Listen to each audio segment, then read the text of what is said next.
I don't think I deserve any credits for that, because if you have Trent on the bench, knowing that Connor probably can play 90, I think every manager in the world would have brought Trent in. So there are no credits for me over there. But definitely for Trent, because he worked so hard for 5.5 weeks, including the medical staff that worked so hard with him to get him back in the squad as soon as he could. And that's why we could use him today for 15 minutes, and I think I had to use him for 27 because 7 minutes of added time. It was a fantastic moment for him, and the celebration showed how much it meant to him. Yeah, but I don't think it only meant a lot to him. I think it meant a lot for everyone who loves Liverpool. But it's a big moment, and big players like to have big moments in their career, and Virgil had one last week in a special moment. Mo has had them many times this season already, and players with the quality of Trent, you know that these players step up when you most need it, and he did that when he came in against Newcastle. He did that in his second half performance against Paris Saint-Germain, where I was just waiting for him to score a goal till the moment he had to go out with an injury. And now he's back, and he's had his moment. So all nice, but still one to go.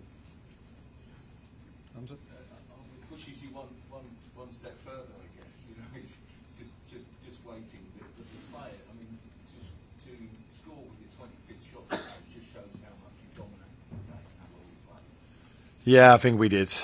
We dominated definitely, which is also what you could expect if you go to Leicester. But I think you also have to give credits to Ruud van Nistelrooy, who just keeps trying to play in the best possible way, and I saw a few very good moments of them also today.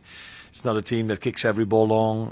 They try to play, they try to create, and but yeah, you can expect that we are the team that creates most chances, and it's the first time since I'm here that we've missed so many big chances, because normally we are better in scoring one of them. But today it was not a big chance that we scored. It was again a set piece in another big moment for us to score in a set piece, with us putting so much effort in it for 9 or 10 months now. Feels really good that in the moment we need most, although we needed it against Paris Saint-Germain as well when we headed it on the post, Jarrell. Now two big moments for us to score a set piece. Will it feel extra special if you do indeed win a title in front of your fans? Your fans have been sensational for this. Yeah, they definitely were. But I think the only thing the fans want is us winning the league. After one league title in 35 years, with them not being involved because of COVID. Yeah, of course they were involved, but not as much as they probably wanted. It would be every moment that it happens, it would be special for them. But definitely looking forward to next week, because I assume that Arsenal, because they are such a good team, is able to win during the week. So we probably have to do it ourselves, and the first chance we have is next week against Tottenham. You spoke to the set piece, and I think that was at the 12th corner. You changed it at half time from out-swingers to in-swingers. What did you see, and can you just talk about what you just mentioned about the 9 months and the difficulty in scoring from set pieces, and why you didn't change it? A lot of noise. To be fair, the idea, the plan was to have in-swingers already in the first half, but there is a bit of freedom also for players to take an outswing if they think that's better, or that they prefer that.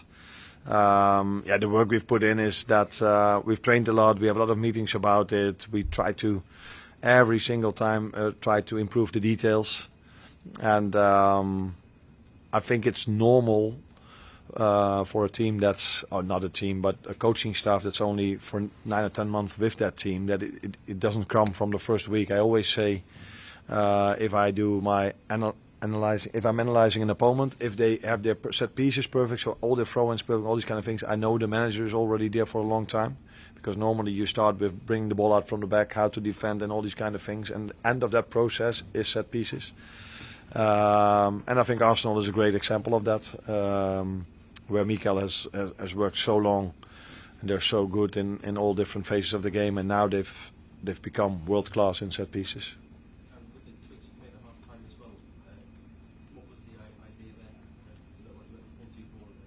Sorry? It looked like you went 4-2-4 second half when you pressed. I don't think we had to press that much because the goalkeeper mostly kicked the ball long. But yeah, the way we press, we wanted just the one that's closest to the ball needs to press, and especially if we need a goal. So that could sometimes mean that it's 4-2-4, and sometimes it's the winger and the fullback jumps. It's just getting rhythm into the game, because it's quite difficult for us to get rhythm and momentum into the game, because the most teams we are facing, every time there's a throw in, they take 1.5 minutes to take that throw in.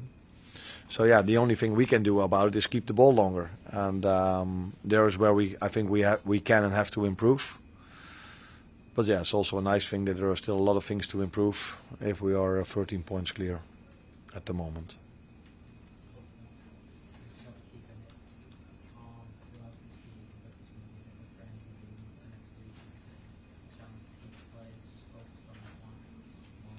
Yeah.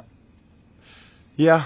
I think I have to wait and see because I haven't experienced it here yet. But what I do know from my experience at Feyenoord is that, of course, there's a lot of noise and everybody is very excited. But at our training ground, we are just focused on the training session we do and trying to prepare in the best possible way for Tottenham, which is a team where all the injuries are coming back.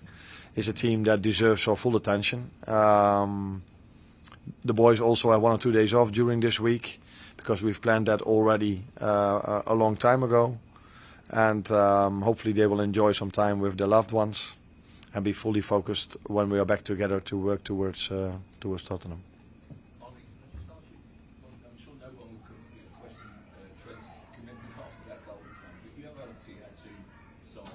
Are you still open to dialogue, sort of on Trent? Are you still open for that one? The headline should be today the goal he scored and not about his contract. But what I can say is it would be ridiculous if someone argues his commitment for this club, because the work rate he put in to be back today and make such an important goal, and all the work he's done for this club in all these years that he's here, that no one should, in my opinion, can argue his commitment to this club. But that the headlines be his great goal and not his contract situation. Yes. Thank you, everyone. On AM, on DAB, via the talkSPORT app and on your smart speaker. talkSPORT.